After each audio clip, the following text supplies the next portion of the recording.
کرب و بلا میں بفراق، مولا نے میرے کرب و بلا میں بفراق سب دے دیا، اللہ کی عظمت رکھ لی۔ سبحان اللہ۔ تو اللہ کی عظمت رکھنے کے لیے اب اس میں جو نمائندے ہیں، حضرت مسلم بن عقیل کا وہاں جانا، میں نے پہلے بھی گزارش کی کہ وہ امام حسین ہی کا جانا تھا، اور جو کوفیوں کا کردار تھا وہ کوفیوں کا کردار سفیر حسین سے نہیں، حسین کے ساتھ تھا۔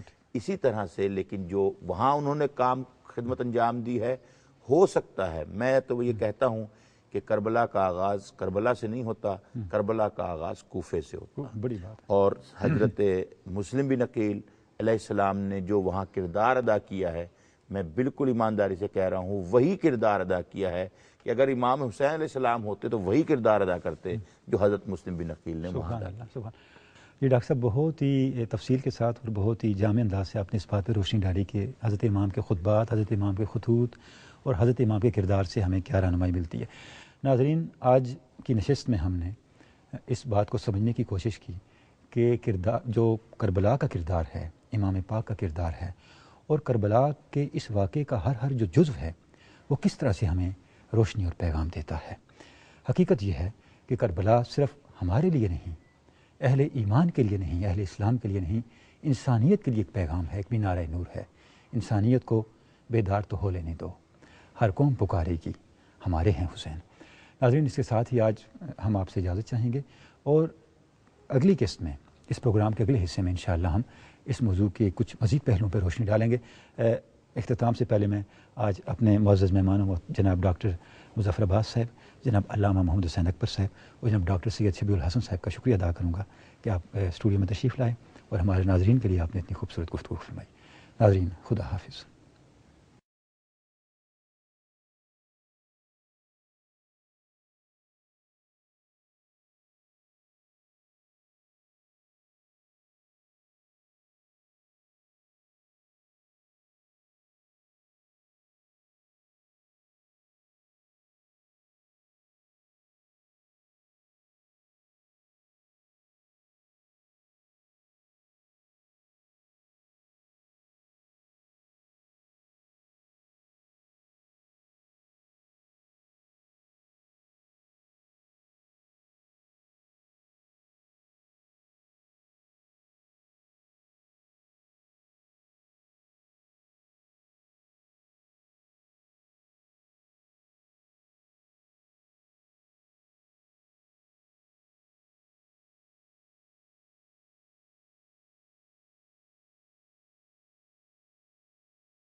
السلام علیکم ناظرین، محرم الحرام کے حوالے سے ہم ٹی وی کے خصوصی پروگرام کی دوسری جو حصہ ہے اس کے ساتھ آپ کی خدمت میں حاضر ہیں، کربلا ایک استعارہ۔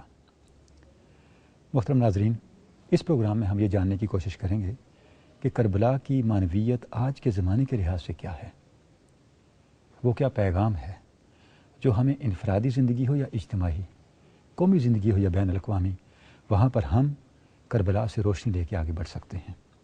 اور پھر یہ بھی کہ ہماری علمی ادبی روایت کے اندر کربلا ایک استعارے کے طور پہ اور ایک ایسے استعارے کے طور پہ جو حیات افروز ہے، فکر انگیز ہے اور رہنمائی دینے والا ہے، کس طرح زندہ ہے۔ اس موضوع پہ اور ان پہلوؤں پہ بات کرنے کے لیے ہمارے ساتھ اسٹوڈیو میں مہمان موجود ہیں۔ ہمارے پہلے مہمان ہیں پروفیسر ڈاکٹر مظفر عباس صاحب، آپ department of arts and social sciences university of education کے ڈائریکٹر ہیں۔ ہمارے دوسرے مہمان ہیں علامہ ڈاکٹر محمد حسین اکبر صاحب، آپ ادارہ منہاج الحسین کے بانی بھی ہیں اور سرپرست بھی۔ ہمارے تیسرے مہمان ڈاکٹر سید شبیع الحسن ہیں، آپ گورنمنٹ کالج ٹاؤن شپ کے شعبہ اردو کے سربراہ ہیں۔ ڈاکٹر صاحب جیسا میں نے عرض کیا کہ کربلا استعارے کے طور پر ہماری روایت میں ہم دیکھتے ہیں کہ ہمارے ادیبوں نے شعراء نے اپنے مجموعہ کلام کے عنوانات تک نظموں کے عنوانات تک بھی رکھے اور استعاروں اور تشبیہوں اور تراکیب کو کربلا سے اخذ کیا. اس پہ تھوڑی سی ہمارے ناظرین کی روشنی. تنویر صاحب پہلی بات تو یہ ہے کہ عقیدت کو ایک طرف رکھتے ہوئے اگر ہم کربلا